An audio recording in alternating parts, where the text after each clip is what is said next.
Welcome to Weekly Global Economic Review, where we navigate the ever shifting tides of global economic landscape. In an era of a rapid transformation and uncertainty, staying ahead of economic trends is more vital than ever. So, today I bring three different compelling stories from the economic scenario of the world. One is regarding the Greenland acquisition claimed by the US. The second one is about the digital slaughterhouse, a very famous way of doing fraud online. That's what we call it as a pig's butchering, and I will explain how it works and how we can avoid it. And the third important is, as we know that China's economy is the most important economy of the world, how it's doing right now and what challenges they are facing in a very near future.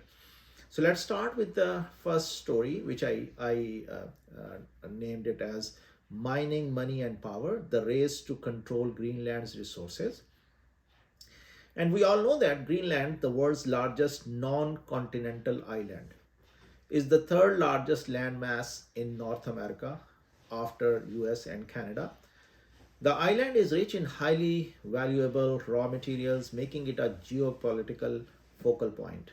Its strategic location along the shortest route between North America and Europe further enhance its importance, particularly for the United States, which also maintains a major space facility on the island.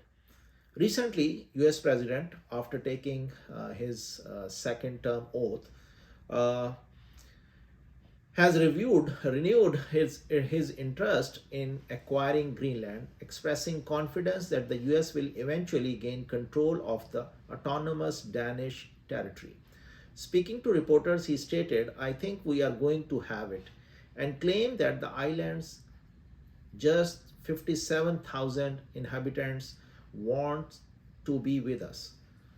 Trump's remarks follow reports of a heated phone conversation with Danish Prime Minister Mette Frederiksen, in which she firmly rejected the idea of selling Greenland, reiterated that the island is not for sale. Despite Denmark's strong opposition, Trump's commitment suggests that the US remains interested in Greenland's strategic and economic potential, ensuring that the island will remain a topic of geopolitical debate. Now, what is the importance of a Greenland? Greenland possesses a vast oil and natural gas reserves and is a home of 43 out of the world's 50 most critical minerals, including what is believed to be the largest deposit of rare earth elements outside China. As the Arctic continues to warm due to climate change, these resources are becoming increasingly accessible. Securing Greenland's mineral wealth could significantly reduce America's reliance on foreign supply chain firms. However, much of the Greenland's wealth remains locked beneath the ice, as still 4/5 of the island is covered under the glacier. A decade ago, Greenland had only 12 mining exploration sites, but today the number has surged to 170. Among them, there are 8 sites dedicated to searching for a rare earth element, which are essential for green technology and military equipment. Additionally, there are 10 sites focused on extracting cobalt, or a crucial component in electric vehicle batteries, and 31 sites exploring copper used in electric wires and AI chip manufacturing. Many billionaires like Jeff Bezos and Bill Gates have invested in companies that use AI driven technology to identify promising drilling location. Greenland, with its small population of just 57,000 people, will require substantial foreign investment and specialized labor force to mine these resources to an industrial scale. However, Greenland resources wealth fuel tension over its sovereignty. While the island has its own government and it has technically been a part of a Denmark for over last 300 years, A recent poll found that majority of the Greenlanders favor independence, though 85% oppose becoming part of the United States. Further, 88% of Greenland's population is Inuit, an indigenous group deeply protective of their rights to control and extract local resources. The idea of a US acquiring Greenland may seem far fetched, but historically, similar acquisition has proven strategically beneficial. In 1867, the US purchased Alaska from Russia, a move now considered a masterstroke of Americans' foreign policy. Whether through diplomatic pressure or commercial investment, Greenland's vast mineral wealth ensures that it will remain a key geopolitical flashpoint in the years to come. This is my first story. Now, the second story I want to cover in this week is regarding the digital slaughterhouse, how the pig butchering scam works. We all know that the growing prevalence of online scams representing a significant transfer of wealth from the middle class to the organized criminal network.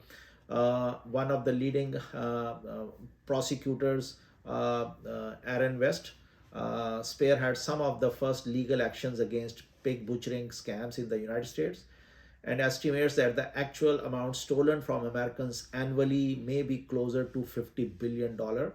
She further suggests that approximately 1 out of 100 American falls victim to fraud each year. Contrary to the common assumption, many of these individuals are young and technologically savvy, including professionals such as police officers, FBI agents, financial advisors, even psychologists, underscoring the sophisticated and deceptive nature of these schemes. Now, pig butchering, a term we use for these type of scams, is a type of a financial scam where fraudsters build trust with the victims over time before stealing large sums of money. The terms comes from the idea of fattening up the victim like a pig before taking everything at once. Now, how it works, then we will see. The first thing is that these type of scammers targeting their victim. So first they're targeting their victim. How they targeting their victim is approaching victims through dating apps, social media, or even random messaging on WhatsApp or other cell phone apps. Then what they do after targeting, then they build trust. They engage in long conversations, often pretending to be wealthy and successful. So they pretend, they tell the stories about their success and about their wealth. Then they pitch investment. Eventually, they introduce a great investment opportunity, often involving cryptocurrencies, forex, or stock market. They presented the data. We call it as a fake profit. Victims see fake gains in a rigged platform, making them invest more. So then they pull the rug, or once the victim invests a large amount, withdrawal becoming impossible and scammer disappear. Now, how we can protect it from this type of scams? Even we already mentioned that well-educated, technology savvy people even get trapped with it, but we have to be. The first thing is we have to be skeptical. If someone just met online talking about investment, it's a red flag. Why they are talking about the investment? Verify platforms where you want to invest. You first verify their platform where you are investing. Use only well-known and regulated financial platforms. Watch for unrealistic returns. If you are looking at a very unbelievable returns on the investment shown by you, these pig butcher scammers, so then you have to raise the red flag again. Unrealistic returns. Don't rush. That's a key idea. When you want to invest, don't rush. Take time, do research, and in these type of scams, the scammers normally push and they give you a very small window of time to decide by saying that this is the only opportunity, and then so you have to be very careful and don't rush. So if you think you are encountered, so that after all these cares, even then, if you think that you are encountered with a pig butchering scam, report it immediately to the authorities. So that's what I want to discuss about the digital slaughterhouse. The last point in our today's episode of weekly global economic review is China's economy confront challenges at home and abroad.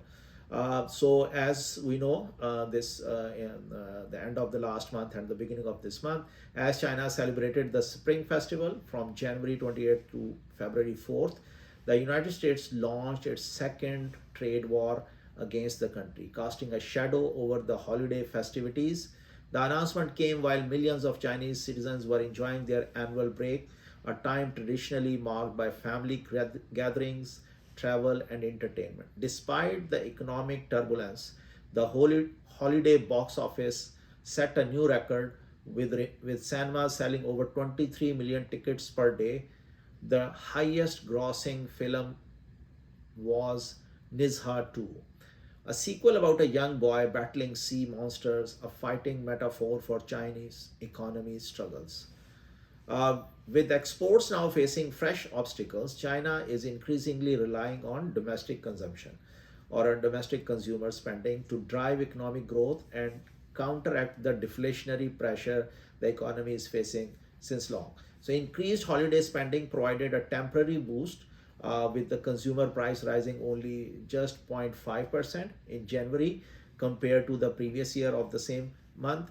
A notable increase from December, which was only 0.1% inflation rate, according to figures released on Sunday. So, however, underlying economic concerns remain. A weak property market, a sluggish job growth continues to erode consumers' confidence, which escalating trade tensions with the US add further uncertainty. China's economies now find itself battling formidable challenges from both within the borders and across the sea. A struggle that must, like a Nizha's battle uh, against a mythical creatures, will test its resilience in the months ahead.